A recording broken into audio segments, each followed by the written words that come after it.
hope you won't mind the little bit of sun ra I have going in the background, but I just wanted to make a follow-up video to my video on installing a floppy drive in a modern computer.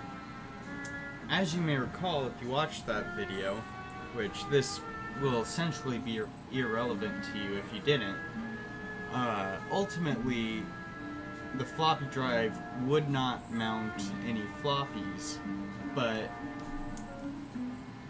I suspected this was an error with the drive itself.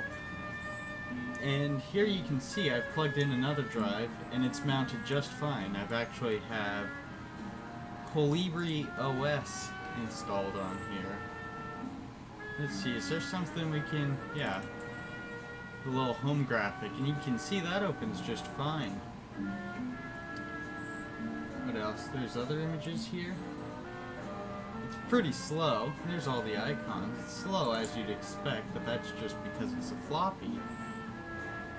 Nothing really unusual or unexpected about that.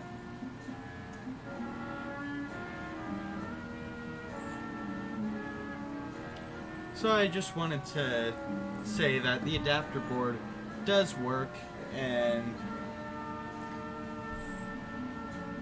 it's all theoretically sound. Just in that very instance, the floppy drive did not work.